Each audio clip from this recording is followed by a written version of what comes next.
धम्मं शरणं गच्छामि तथ्यमपि संघं शरणं गच्छामि पाणातिपाता वेरमणि सिक्खापदं समादयामि आदिनदाना वेरमणि सिक्खापदं समादयामि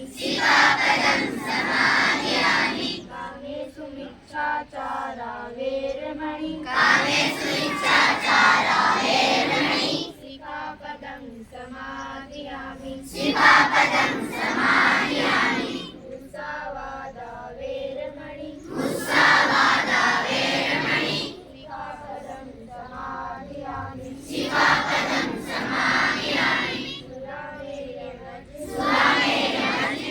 समाजदाना वेरमणि सिक्खापदं समादयामि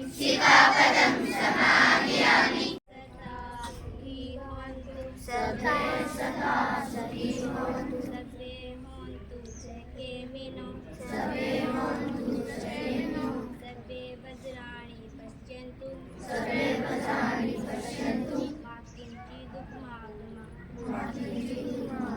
दुनिया के सभी प्राणी सुखी हो सभी का कल्याण हो सभी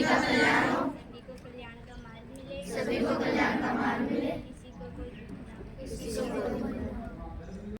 भारत को एक संपूर्ण प्रभुत्व संपन्न समाजवादी पंथ निरपेक्ष लोकतंत्रात्मक गणराज्य बनाने के लिए तथा उसके समस्त नागरिकों को सामाजिक आर्थिक राजनीतिक न्याय विचार अभिव्यक्ति विश्वास धर्म और उपासना की स्वतंत्रता प्रतिष्ठा और अवसर की क्षमता प्राप्त कराने के लिए तथा उन सब में व्यक्ति की गरिमा राष्ट्र की एकता और अखंडता सुनिश्चित कराने और बंधुता बढ़ाने के लिए दृढ़ संकल्प होकर अपनी इस संविधान सभा में आज तारीख 26 नवंबर 1949 को एतद द्वारा इस संविधान को अंगीकृत अधिनियमित और आत्मनिर्भर करते हैं। जय श्री भगवान बुद्ध और बोधिसत्व बाबा साहेब डॉक्टर B.R. अम्बेडकर और साथ में देख रहे हो सम्राट अशोक और डॉक्टर APJ अब्दुल कलाम जो कल उनका जन्मदिन है और सभी जो समानता स्थापित करने वाले महापुरुष समता स्वतंत्रता बंधुता और न्याय स्थापित करने वाले सभी महापुरुषों को कोटि कोटि नमन करते हैं जिनके कारण से अपने आज आज़ादी मिली है स्वतंत्रता से बैठे हुए हैं। तो आज अपने मना रहे हैं 14 अक्टूबर को धम्म चक्र परिवर्तन दिवस या धम्म चक्र अनुवर्तन दिवस। पाली भाषाएं बहुत होती है, आप जानते हो। धम्म चक्र अनुवर्तन दिवस। तो धम्म चक्र अनुवर्तन दिवस क्या था? सबसे पहले भगवान बुद्ध ने आषाढ़ मास की पूर्णिमा को मनाया था। आषाढ़ मास की पूर्णिमा को 5 शिष्यों को अपना उपदेश दिया था। क्या उपदेश दिया था कि कुछ लोग क्या होते हैं कि एक दूसरे व्यक्ति को गुलाम बनाते हैं, किसी का भय दिखा करके, ईश्वर नाम की एक प्रक्रिया का भय दिखा करके, डर दिखा करके, वो कि ऐसी कोई नहीं है, आदमी सर्वश्रेष्ठ है और बुद्धि सर्वश्रेष्ठ है। तो इन्होंने समता स्वतंत्रता बंधुता न्याय और शांति का उपदेश विश्व में दिया था। आज भी विश्व में चल रहा है इनका संदेश। तो ये सबसे पहले आषाढ़ की पूर्णिमा को दिया था। फिर कालांतर में सम्राट अशोक आया। सम्राट अशोक का नाम सुना होगा, अशोक महान नाम सुना है ना, किताबों में चलता है आपके।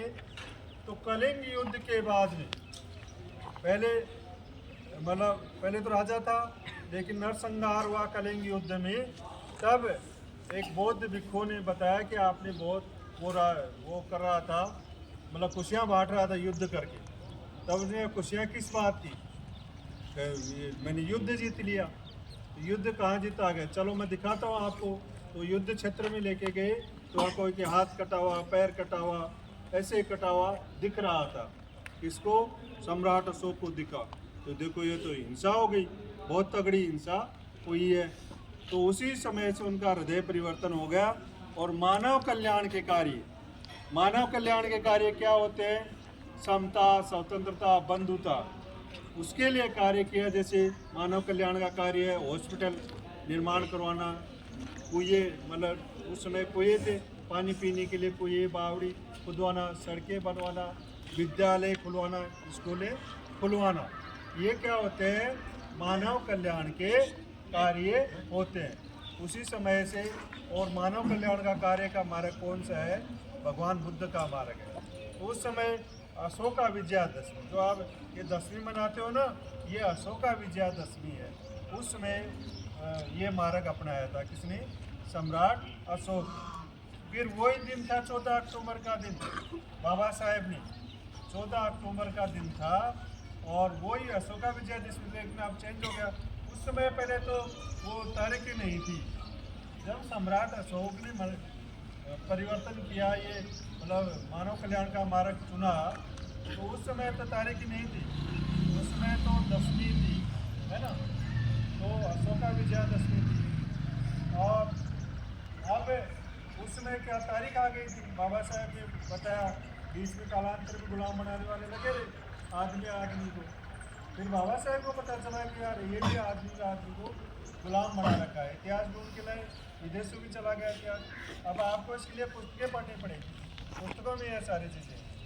तो वहाँ से जा कर के ये लाए और फिर 14 अक्टूबर 1956 को ये समता, स्वतंत्रता, बंधुता, न्याय और शांति का मार्ग बाबा साहब ने बताया कि ये मार्ग भगवान बुद्ध का मार्ग है। सभी, इसमें कोई ऊंच नीच नहीं है, सब लोग समान हैं। इसलिए आज मैंने आपको ये दिमाग में आ जाता है तो हमारे यहाँ। और इसी के साथ ये तो 14 अक्टूबर 1956 की बात है, 14 अक्टूबर मनाया जाता है और विजयादशमी को मनाएंगे।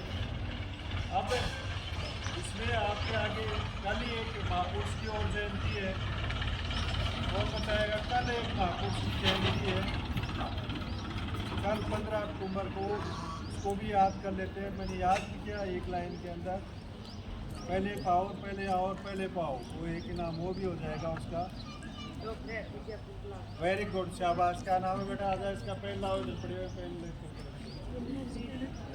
तो कल अपने डॉक्टर APJ अब्दुल कलाम 15 अक्टूबर 1931 को, उनको आपको आज के दिन आप घर पर जा कर के उनकी जीवनी पढ़नी चाहिए, क्योंकि अपने समयाभाव है, समय भी इतना ही मिल रहा है। 15-20 मिनट प्रार्थना इसलिए कार्यक्रम, फिर छाया का अभाव है बैठने का, इतने बच्चे बैठे कहाँ से? एक पेन दे दो।